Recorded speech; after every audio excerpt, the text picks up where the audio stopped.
This is the new 2020 Tesla Model Y, and it is the newest Tesla on the market. Deliveries began just a few days ago, and it's a big deal because this is finally a relatively affordable family crossover SUV from Tesla.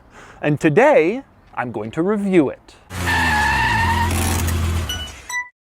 I've borrowed this Model Y from a viewer here in the San Diego area who got one of the very first ones built, and in fact, the very first one that was sold new to a customer. And in my mind, it's a really big deal, probably the most important Tesla on sale right now. That's because everybody wants SUVs and crossovers right now. That's where the market is heading, but Tesla's lineup is heavy on cars. The majority of their sales are the Model 3 and Model S sedans. Tesla does have a crossover, the Model X, but its starting price of around $85,000 places it well out of the reach of mostly everyone. But that changes now. The base level Model Y will start around $40,000 when it goes on sale sometime early next year. That's still not Honda CR-V cheap, but it's far more affordable than the Model X. Right now, two versions are offered. You can get the long-range model with a range of about 320 miles and a starting price of around $53,000. Or you can upgrade to the Performance, which this is a starting price of around $61,000 and a 0 to 60 time of 3.5 seconds, which puts this deep into sports car territory. And yet, this is no sports car. Quite the opposite, actually. It's a family crossover, about the same length as a BMW X3 or a Jeep Grand Cherokee. And like those models, the Model Y seats 5 with 2 rows of seats, although Tesla says a third row is coming sometime next year to expand the Model Y's practicality. This particular Model Y is well equipped with the Performance upgrade and with Tesla's Autopilot self-driving system for a sticker price of just under $70,000. And today, I'm going to review it. First, I'm going to take you on a tour of the Model Y, and I'm going to show you all of the interesting quirks and features of the latest Tesla. Then I'm going to get it out on the road and drive it, and then I'm going to give it a Doug score.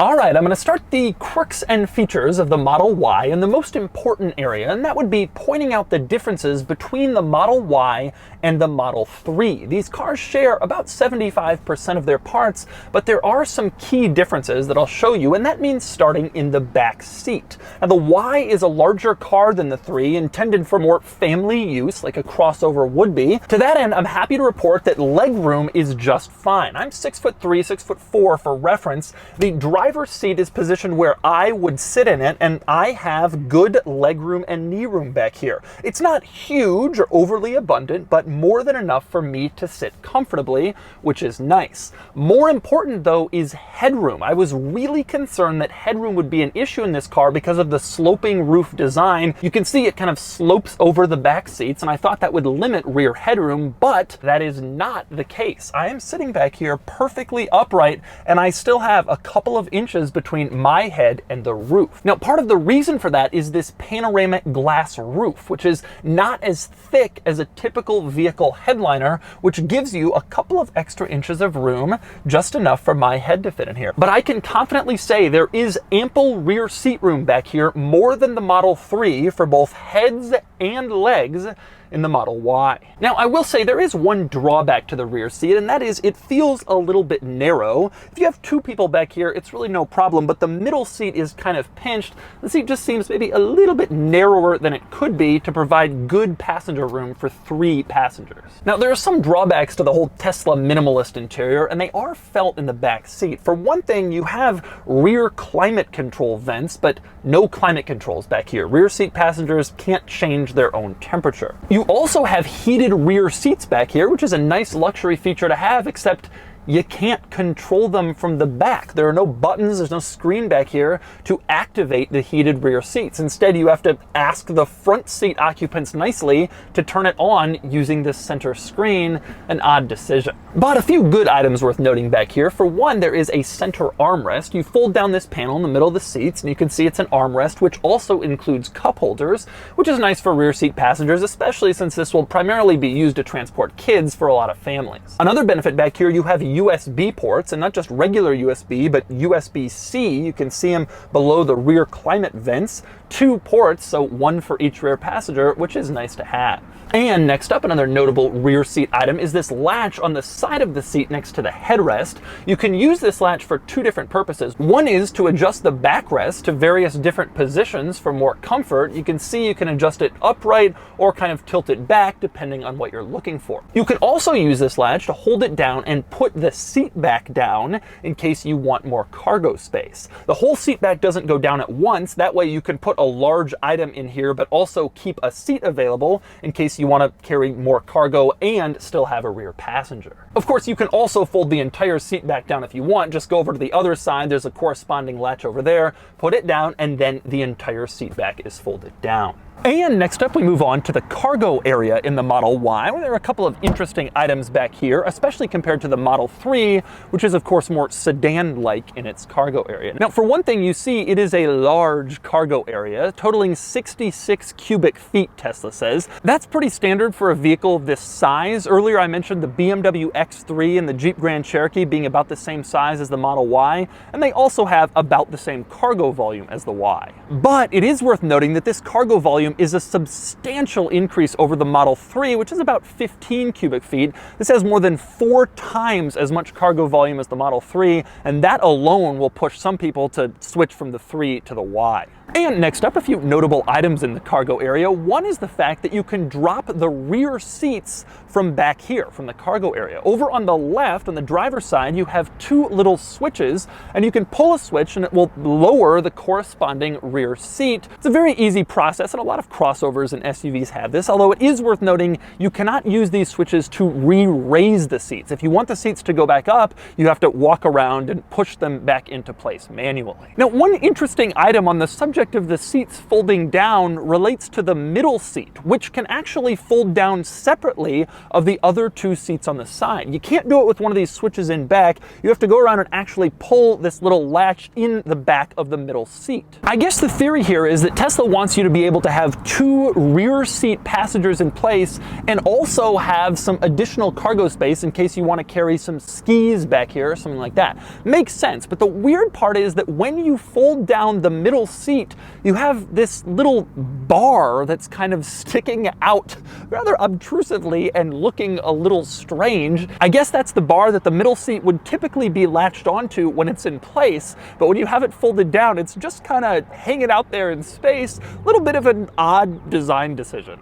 And next up, I want to talk about the cargo area itself, because there are a few rather clever tricks around the cargo space. Now, for one thing, you can see in its natural state, you have kind of a flat floor and then little cavities on either side where you can stick stuff if you don't want them rolling around while you drive. That's pretty standard, but check this out. You pull up on this little leather loop, and then you can lift up the back half of the cargo floor where you have an under cargo floor for more storage. A lot of cars have this, but this one is surprisingly deep. You can get a lot of stuff back there. Again, kind of keeping it out of sight and making sure it won't roll around in the larger cargo area while you drive. But that isn't all the clever cargo storage in here. There's also a second underfloor cargo area directly behind the rear seats. You open this up and you can see there's even more storage under here, again, to place more items out of the way if you don't want them rolling around or if you don't want them to be seen in the back of your vehicle. Now, one other thing I want to mention, like I said, this Model Y has 2 rows of seats, but a 3rd row is supposedly going to be available sometime in the next year or so. You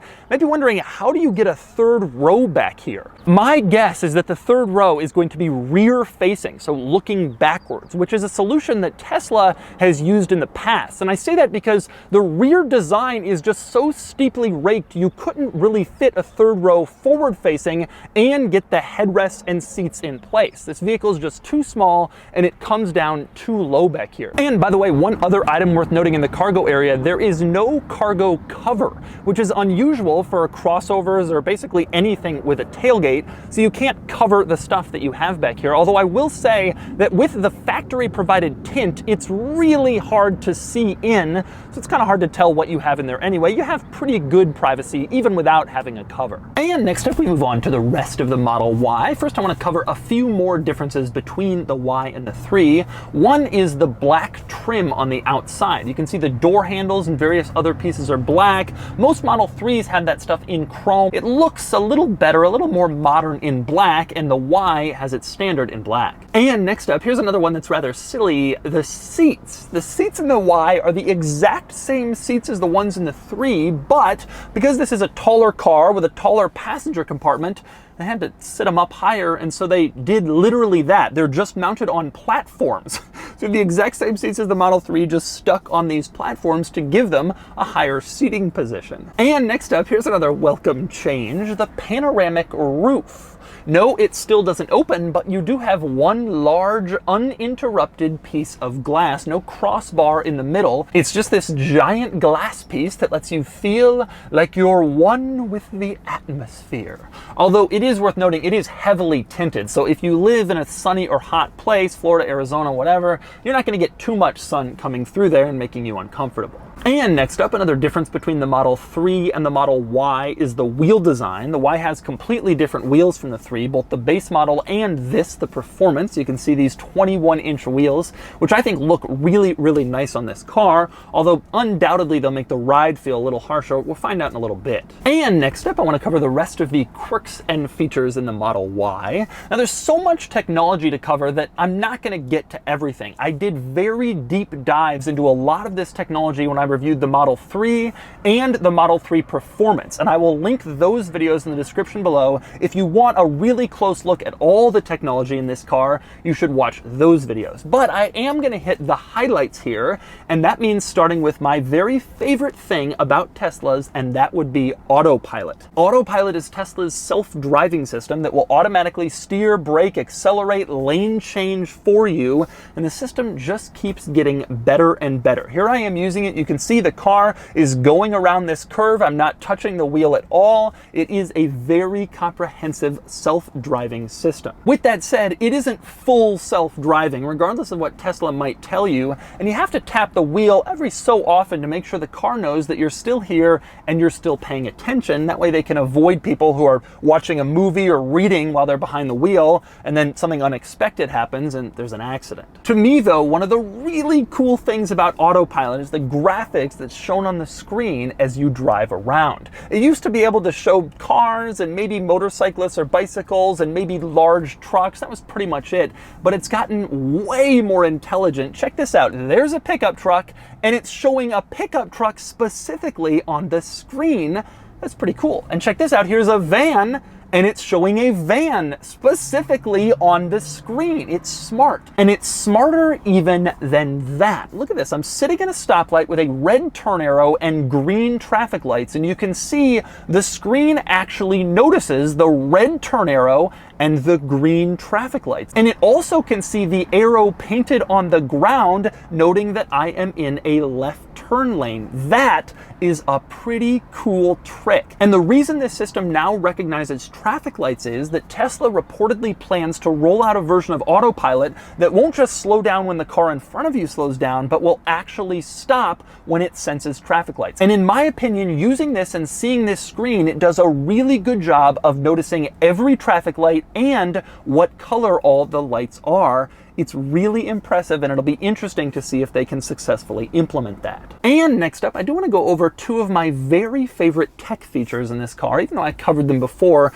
in my Model 3 Performance review. One is Sentry Mode. All right, check this out. You see these little cameras on the outside of the car? One is here on the pillar, there's another one here, and if you look around, you can see some more cameras. The cool thing here is you can program your Model Y to activate Sentry Mode when it's locked, and then the cameras will always be alert to detect motion in case someone walks up to your car. If that happens, the lights flash and a warning actually comes on the center screen, letting you know that Sentry Mode is activated and you don't want to break into this car. Then when you, the car owner, get back into your car after you've had it parked for a while, it will tell you how many times Sentry Mode has been activated while you were away, so that you can know if someone came up to your car while you had it parked and potentially tried to break in. And because it's cameras monitoring, you can even watch the clips of what Sentry Mode detected in case something is damaged or stolen. You basically have security cameras for your car. The other feature I really like in here is something called dog mode. You go into the climate control and you can put on dog mode,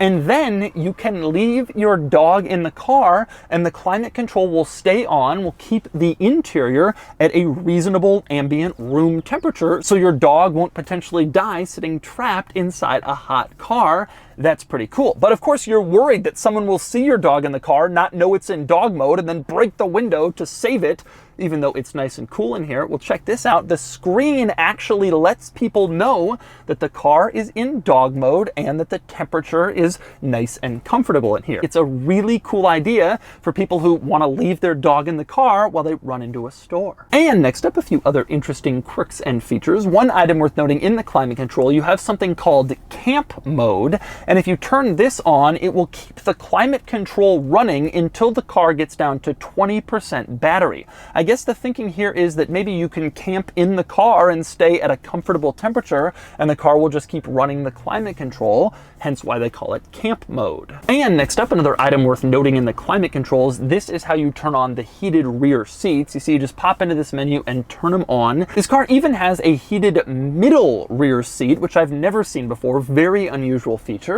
Unfortunately, rear passengers can't turn it on themselves.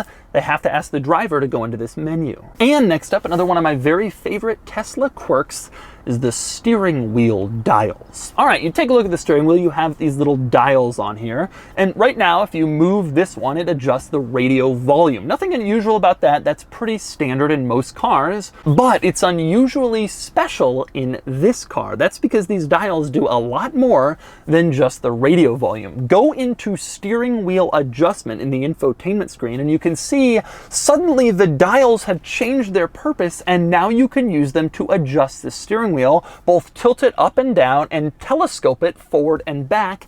That is a really, really cool use of these dials. And we're not done yet, because if you go into the mirror adjustment in the center screen, the dials are now able to adjust the mirrors. And you can see as I move the dial around, the mirror will move in a corresponding way. So these dials can have various different functions depending on what you're trying to do in the car. And that is just a really, really cool idea. And next up, moving through some of the other noteworthy items in the giant Tesla center screen. One is with the door locks. You can see here that you can configure the locks to automatically lock when you walk away from this car. Modern Tesla models don't have a traditional key like most cars. Instead, most key functions are done from an app on your phone. So you don't exactly walk away and press the lock button on your key fob. And so it's helpful to be able to configure it to lock automatically as you walk away. It is worth noting, however, that if you're letting someone borrow your Tesla, you don't also need to let them borrow your phone in order to gain access. Instead, you just give them this card. This little card will fit in your wallet. You can carry it around, and when you want to unlock the Tesla, just hold it up to this little point on the B pillar, and the doors unlock. From there, if you want to start the car, you have to hold the key kind of near the cup holders in the center console, and the car will start and allow you to drive it away. So that's what you give to friends or other family members if they want to borrow your Model Y. And next up, a few other interesting items in this screen. One, I love the modes for acceleration. You have either sport or chill, going with the modern lingo there. And next up, another notable item in here, you can choose to configure what happens when you stop, like at a traffic light. You can either have the car remain stationary or creep forward, and you can adjust that setting in here depending on which one you'd prefer. And next up, another item worth mentioning, there are settings for Sentry Mode, including the fact that you can have Sentry Mode turn off when you have the car at home or at work. This makes sense because if you have the car parked at home, home, in your garage or driveway, and you're constantly walking around it, the Sentry mode is going to activate all the time. You don't necessarily want that, so it's nice to see you can disable it in certain spots. And next up, another cool feature, you have all these cameras in this vehicle like I showed you before, and they are always recording as you're driving along in case there's an incident on the road. And if you want to save a clip, you can program it to do so when you honk the horn. I guess the thinking is if you honk the horn, you're in some trouble on the road or some dangerous situation, and the car will automatically record and save those clips around your horn honk. Pretty cool. And next up, an unusual item in the center screen is something called Joe mode. You want to know what that is? It explains that it will alert the driver when necessary, but keep alerts to the rear passengers at a minimum so it won't distract them or maybe wake them up when you're driving. And it gives the example of rear passengers like Joe's kids. Who exactly is Joe?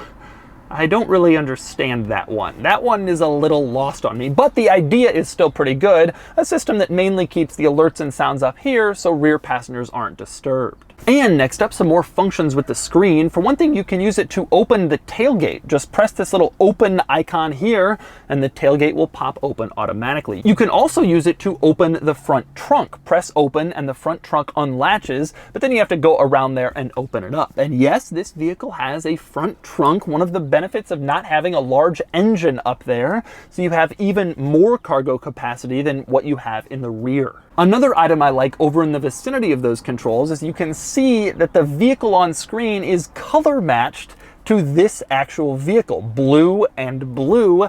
That is really cool. The car it shows on the screen is actually your car, which is a neat little touch. I also like how responsive that screen is to your actual brake light and turn signal usage. Check this out. I'm on the brakes and you can see the brake lights light up on the screen, not just in back. And I put on the turn signal, same deal. The turn signal now lights up on the screen to let me know that it's lit up both on my virtual car and my actual car. And one more interesting item, you use this screen to open the glove box. You can see there's a little glove box icon. You push that and that's how the glove box opens up. A little bit more complicated than your standard glove box opening. Now, speaking of interior storage in this car, there's quite a bit in addition to the glove box. For one thing, you have this center console between the seats. You can open that up and there's like a little top shelf, or you can pull that out and have a larger, deeper center console storage area. You also have two center storage areas further forward next to the cup holders. The one on top actually contains the wireless charging system,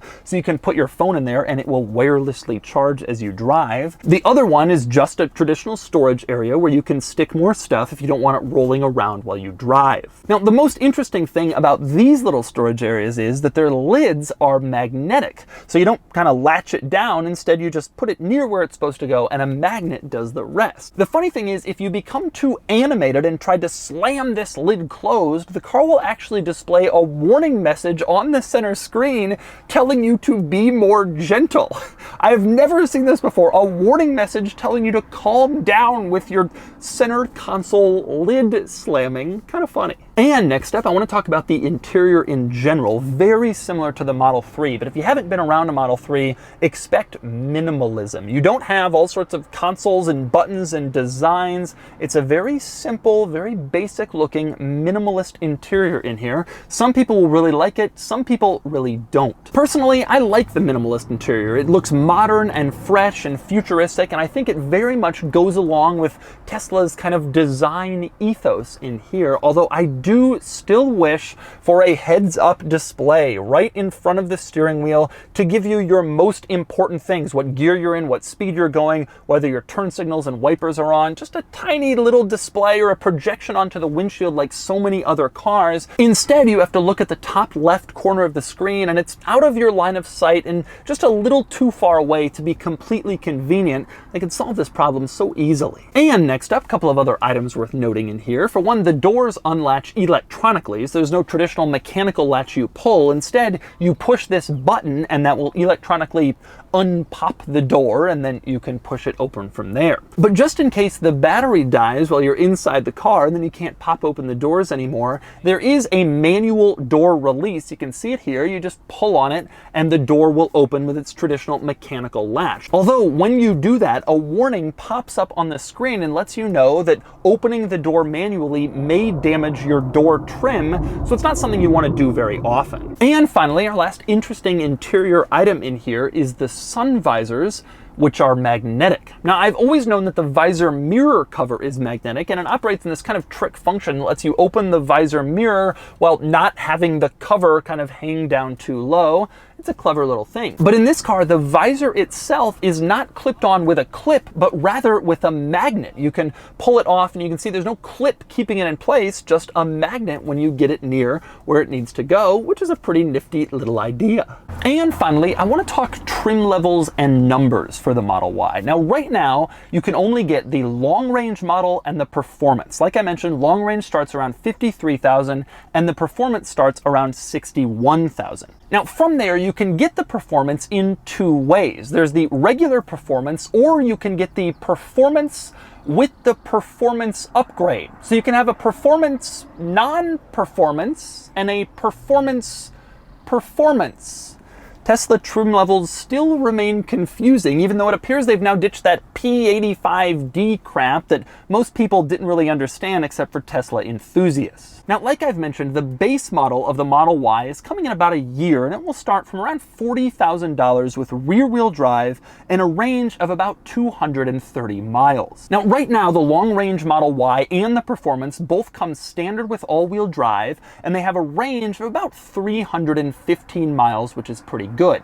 Unless you get the Performance, then your range drops to 280 miles because you got larger wheels. But you also get performance brakes and a slightly higher top speed. Now, interestingly, the performance upgrade is actually free, I guess, because you're getting some stuff, but you're also losing range. So you can choose whether you want the performance with the higher range or the performance with the lower range and the larger wheels. Now, the 0 to 60 time for the long range Model Y is 4.8 seconds. The Performance is 3.5 seconds. That's a little slower than the Model 3 Performance, as you'd expect, because this is essentially just a larger Model 3. Finally, as for colors, white is free. There are a few other colors available. They all cost $1,000 extra.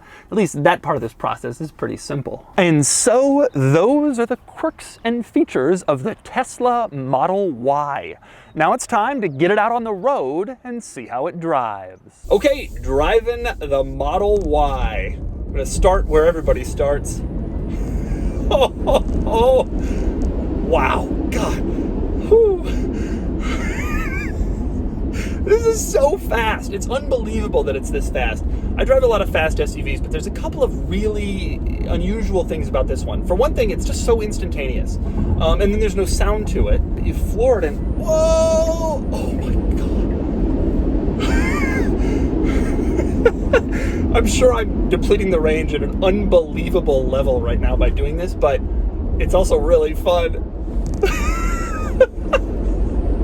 Holy crap. Wow, that is wild. Obviously, this is a little bit slower than the Model 3 Performance, but in my mind, it's a trade-off worth making because you get additional cargo space, vastly additional, 4 times more, and you're sitting up a little higher, which some people, everybody wants to sit up, but people do want that, and so you have that ability. So you have a more practical vehicle here. Now, in terms of steering and handling, you can tell very quickly some interesting things. One is the steering is still really quick. That was a thing that I loved about Model 3. There was no on-center laziness. The moment you start turning, it starts turning. Some automakers don't make their steering quick enough, in my opinion, from on-center. Even good, established automakers, most of them, in fact. But Tesla has gotten that right. But one big difference you can tell here right off the bat is that this car is taller. And so in terms of handling, you're looking at more body roll, and you're not going to have as much of a kind of a sports car BMW M3 feel like you do in the Model 3 Performance. But at the end of the day, even Elon can't fight physics. That's a reality of a taller car. This thing is just so cool. You're sitting in, I think it's the best combination of Tesla so far, which is why I'm so into it. I like the Model 3, but like most people, I have kind of gotten more and more into SUVs. I have a bunch of them myself. This is where the market is headed. And so this car isn't as splashy as when the Model 3 came out, or when the S came out, or when the Roadster is going to come out, in the sense that it doesn't blaze a totally uncharted territory. But by entering this new segment, it's a different world, especially when the third row comes out and people are able to use this as a realistically practical, minivan replacement, Toyota Highlander competitor. That is going to be a big splash. It is reasonably quiet. Nothing particularly unusual here. It's similar to other crossovers that are at this price point in terms of road noise and quietness. Maybe even a little bit quieter. You do feel more of the road. Undoubtedly, you feel more of the road than in a lot of the competitors, but I think that's because this has the 21-inch wheels, and the larger wheels are just always going to have that effect. You have less tire sidewall. Being the performance model, suspension is upgraded for a sportier driving feel. At the end of the day, it's just going to be a little bit harsher. Of course, very quiet otherwise. Obviously, with no gasoline engine, you don't hear any engine noise. One thing I am surprised about is a lack of wind noise. Tesla, it's always a bit of a question because build quality is never quite as consistent as with other large-scale automakers. And so you get in one, you're like, well, is something going to be off a little and you'll be able to hear the wind? No, actually, it feels really, really quiet in terms of wind noise, better than in the Ford Explorer I was recently in. All right, highway on-ramp here. It's time for some fun.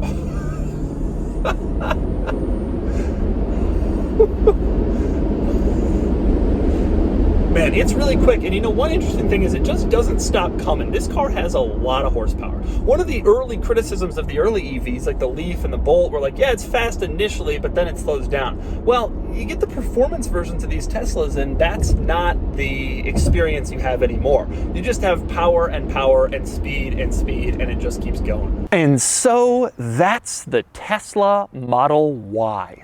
This is a really important vehicle for Tesla. The Model 3 has been very popular and tremendously well received, but with the market trend toward SUVs and crossovers, this is the Tesla that everybody is going to want.